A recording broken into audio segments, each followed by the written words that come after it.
Culture Média sur Europe 1, 9h30, 11h avec Thomas Hill et avec votre invité ce matin, Thomas. Oui, je reçois ce matin Bertrand Villegas, cofondateur de The Weed, qui repère tous les nouveaux concepts télé partout dans le monde. Et alors, on va voir avec vous quelles sont les nouveautés qui font parler en ce moment, qui vont peut-être bientôt débarquer sur les écrans français, parce qu'on se plaint souvent du manque de créativité en ce moment, particulièrement de la télé française. Eh bien, il y a des nouveautés à l'étranger. Alors, est-ce qu'elles débarqueront? Vous allez nous le dire, c'est pas sûr. À commencer par une télé-réalité. Alors, c'est celle certainement qui suscite le plus la controverse.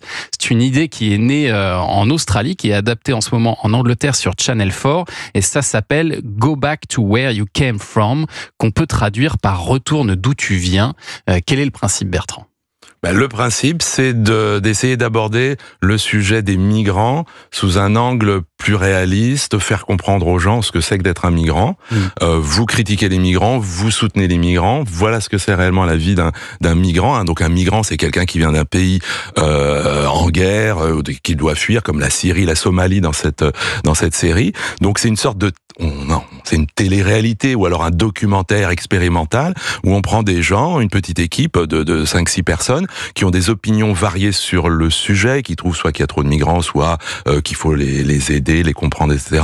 Et on les fait partir du pays d'où partent ces migrants, qui est en guerre, en difficulté. Donc il y a deux groupes, un en Syrie, un en Somalie, voilà, c'est ça, qui vont remonter la route. Voilà, ils vont remonter la route. D'abord, ils vont voir le pays d'origine, ils vont voir les conditions d'origine de ces personnes, et puis progressivement, on va écouter tout au long du sujet, et c'est ça qui a créé la polémique, leurs opinions. Alors forcément, dans le casting, il y a forcément des gens qui veulent les renvoyer de là où ils viennent, et donc c'est ces opinions vachement controversées qui ont attiré l'attention. D'une manière très très franche, hein. Voilà, c'est très tranché, quoi. Voilà, ils disent, ils expriment leur racisme, ils expriment tout leur dégoût pour les endroits d'où ils viennent, etc., et que ces gens n'ont rien à faire dans le pays, le Royaume-Uni en l'occurrence. Et puis les scènes les plus spectaculaires, c'est les scènes un peu physiques, un peu d'aventure, on a envie de dire, la traversée de la Manche en canot pneumatique, ce que font donc des milliers de migrants. Donc ils expérimentent les choses. Et donc c'est un programme qui date pas d'aujourd'hui, qui arrive aujourd'hui au Royaume-Uni, qui a été fait dans plusieurs pays, en Australie, en Allemagne, en Scandinavie. Et mais la question reste forcément toujours d'actualité. Et en réalité, bien sûr, les gens sont assez marqués au début. Enfin, on se souvient surtout des gens qui sont violemment contre ces migrants. Mais en réalité, ça ouvre les yeux. C'est pas une vocation éducative, en tout cas, c'est une vocation d'information. Et de discussion, de discussion. Quand on se met forcément dans la peau de quelqu'un d'autre, on le comprend mieux. C'est ça le concept. Vous pensez que ça pourrait arriver en France, ça?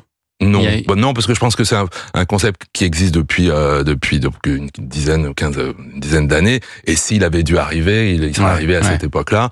Et je vois pas quel diffuseur le ferait actuellement. Après, sur YouTube, c'est quand même très politique comme sujet. C'est très bien entendu, mais c'est le but. Le but, c'est aussi c'est peut-être. Je pense que ça intéresserait. Ça intéresserait vraiment. Moi, je pense que peut-être en France, en France, au contraire, c'est peut-être le pays qui en aurait peut-être plus besoin que les autres, parce que souvent, c'est un pays où on a eu du mal à la télévision à aborder les sujets de société autrement que dans des plateaux où il se passe pas grand-chose. Donc, alors que souvent dans les autres pays, ils font des expériences qui avancent. Donc peut-être ça aurait été un moyen d'aborder le sujet, mais je vois pas qui a envie de se lancer là-dedans, quoi. Alors tout autre format documentaire, rien à voir, mais qui fait déjà du bruit. Cette fois, c'est au Danemark. Ça s'appelle I Love You, donc l'intelligence artificielle t'aime. Qu'est-ce que c'est que ça? C'est aussi, alors comme il y avait une réflexion sur les migrants, on peut dire que là c'est une réflexion sur le sujet de l'intelligence artificielle. C'est quoi? Qu'est-ce qu'on peut en faire? Est-ce que l'intelligence artificielle va remplacer les humains, et en particulier dans le couple ou dans l'amour? Enfin, c'est pas vraiment l'amour. C'est plutôt, c'est pas une situation pour tout le monde. C'est une situation pour des gens exceptionnels. Un couple, il y a un partenaire qui a une mort annoncée, ou alors une maladie neurodégénérative, sa vie va se terminer prochainement. Donc l'idée, c'est de réunir il y a deux couples qui sont suivis. Alors à la fois, il n'y a pas par un technicien d'intelligence artificielle, mais aussi par des conseillers psychologiques. Et la question, c'est de leur dire, votre partenaire va disparaître, est-ce que vous avez envie de le recréer sous forme d'avatar pour ne jamais l'oublier, pour être très simple, et puis un jour pour appuyer sur un bouton, une fois qu'il est mort, tiens, je te ferai apparaître. Je lui parle.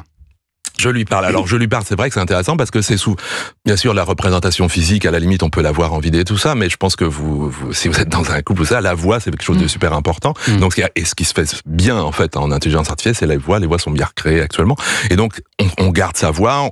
Au début, la famille se réunit pour réunir des souvenirs de famille, et vraiment il y a une sorte de psychothérapie au début, et puis et on crée ce personnage, et l'idée c'est une fois que la personne sera plus parmi nous, de suivre la personne survivante, voir si elle aura envie de recréer son partenaire, ce qui est pas évident. Donc ce qui est pas évident, ce que tout le monde n'aurait pas envie de faire. Donc ça pose quand même des questions, même avant même de mourir. Ça veut dire, donc si je peux, pourquoi être deux êtres humains si après tout on peut je peux vivre avec un avatar. Voilà, dès maintenant, je pense on peut arrêter tout de suite et on peut créer mais donc c'est un sujet de société qui est créé sous cet angle-là.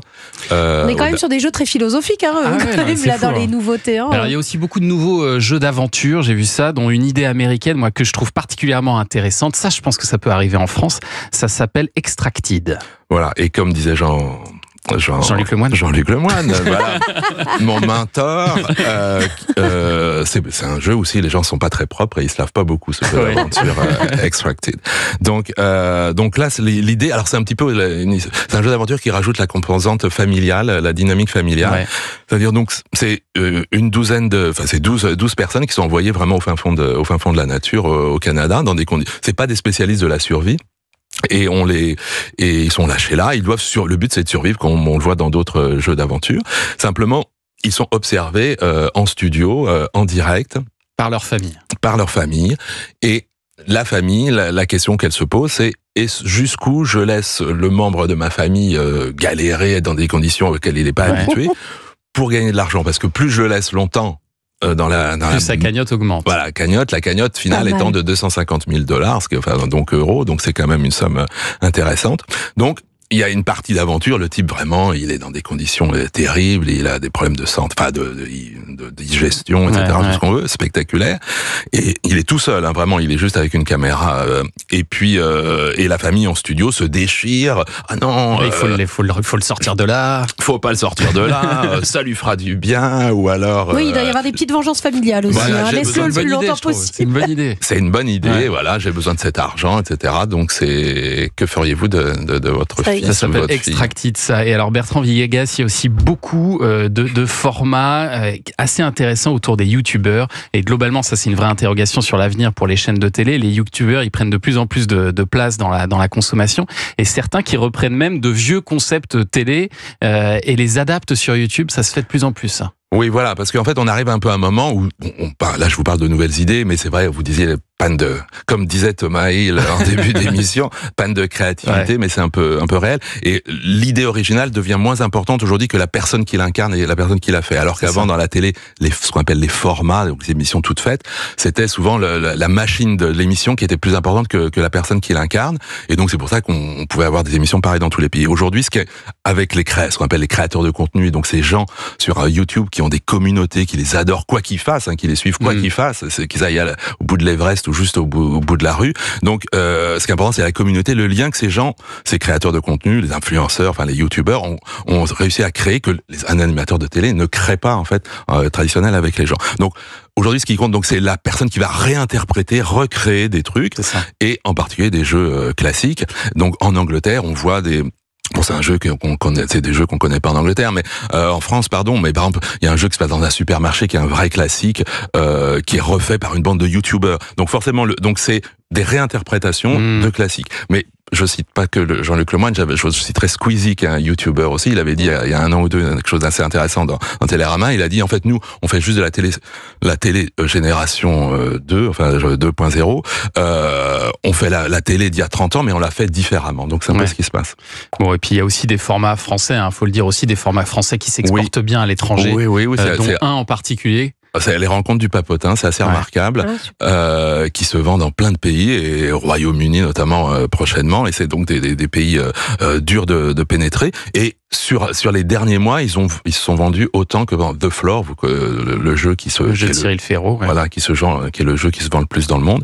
Et donc les rencontres du Papodin, c'est une belle rencontre, un beau succès français sur un concept qui n'a rien à voir avec les formats, les mécaniques. Ils en sont déjà une dizaine de pays dans lesquels c'est adapté, donc c'est un beau succès français. Restez avec nous, Bertrand Villegas, pour suivre l'actu des médias dans un instant. Oui, l'actu des médias qui est chargée. Le journal des médias de Julien Pichenet arrive dans un instant. On va parler des Oscars, c'était cette nuit. On va parler du retrait de Christophe de Chavannes et on va parler de la disparition d'Herbert Léonard ce matin. À tout de suite sur Europe 1. Culture Média. 9h30, 11h sur Europe 1.